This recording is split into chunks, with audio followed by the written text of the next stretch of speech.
हम सबने ये किया है। एक प्रोडक्टिविटी वीडियो देखा, फिर दूसरा, फिर तीसरा और देखते देखते 3 घंटे निकल गए। हमें लग रहा है कि हम आगे बढ़ रहे हैं, पर सच यह है कि हमने कोई काम तो किया ही नहीं। और फिर हमें गिल्ट होने लगता है क्योंकि हम वहीं के वहीं अपनी लाइफ में और बाकी लोग हमसे आगे निकलते जा रहे हैं।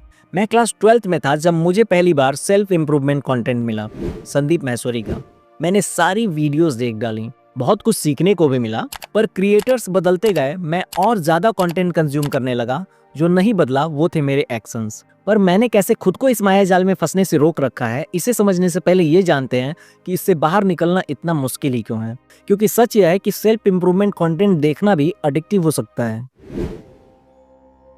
जैसे आपको एक लाइफ चेंजिंग वीडियो मिला, how to be more productive. आपने देखा, आप मोटिवेट हुए, आपने नोट्स भी बनाया और आपको क्या लगा कि आपने कुछ आज ढंग का काम किया है। लेकिन ट्रिक यह है कि इस वीडियो से मिला डोपामिन हिट आपको यह फील कराता है कि आपने बहुत कुछ अचीव कर लिया, लेकिन असल में तो आपने कुछ किया ही नहीं। ऐसे ही एक और पॉडकास्ट मिला, आपने 3 घंटे तक उसे बिंज वॉच किया, दिमाग खुश लेकिन जिंदगी वहीं की वहीं। अब आप इस लूप में फंस चुके हो और कंटेंट देखना, अच्छा महसूस करना, कोई एक्शन ना लेना और फिर इसी साइकिल को दोहराते रहना। जितना ज्यादा कंटेंट कंज्यूम करोगे उतनी ही ज्यादा स्ट्रेटजी सीखोगे, लेकिन पैराडॉक्स यह है कि जितने ज्यादा ऑप्शंस उतना ही कम एक्शन। साइकोलॉजिस्ट इसे कहते हैं पैरालिसिस ऑफ एनालिसिस। जब सामने ढेरों ऑप्शंस होते हैं तो आप ये डिसाइड ही नहीं कर पाते कि कौन सी एडवाइस फॉलो करें, तो फिर आप कुछ भी फॉलो नहीं करते। 5 बजे उठूं या पोमोडोरो टेक्निक ट्राई करूं या पहले 3 घंटे की मॉर्निंग रूटीन ही सेट कर लेता हूं। रिजल्ट, आप पहले कंफ्यूज्ड होते हो, फिर डिस्ट्रैक्टेड, और फिर आता है इसका सबसे बुरा हिस्सा, गिल्ट। आप खुद को ही दोष देने लग जाते हो। आपको लगता है कि आप सीख रहे हो, प्लान कर रहे हो, लेकिन प्रोग्रेस नहीं कर रहे हो।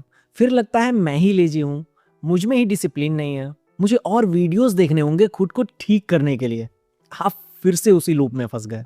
इस साइकिल से क्रिएट होता है इम्पोस्टर सिंड्रोम। आपको लगता है कि आप प्रोडक्टिव काम करने लगे हो, लेकिन आप स्टक हो। असल बात यह है कि सेल्फ इंप्रूवमेंट एक $multi-billion इंडस्ट्री है।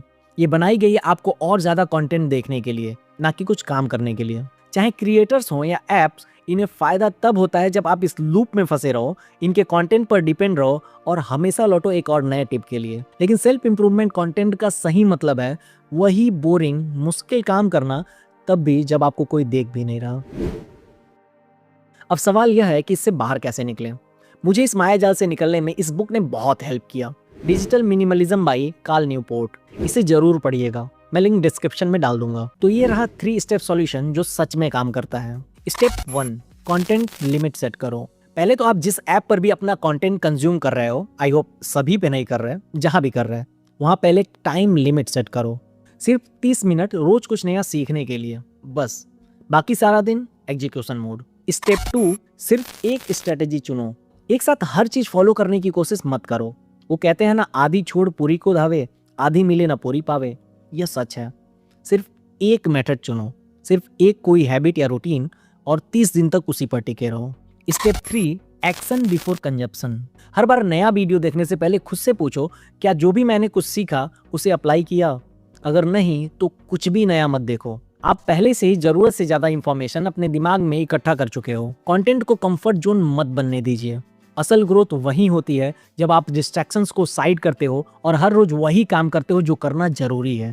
देखो, YouTube की मुझे मार पड़ेगी, लेकिन आपका नेक्स्ट चैलेंज है कि अगर इस वीडियो से कुछ भी सीखने को मिला तो अब और वीडियोस देखना बंद करो।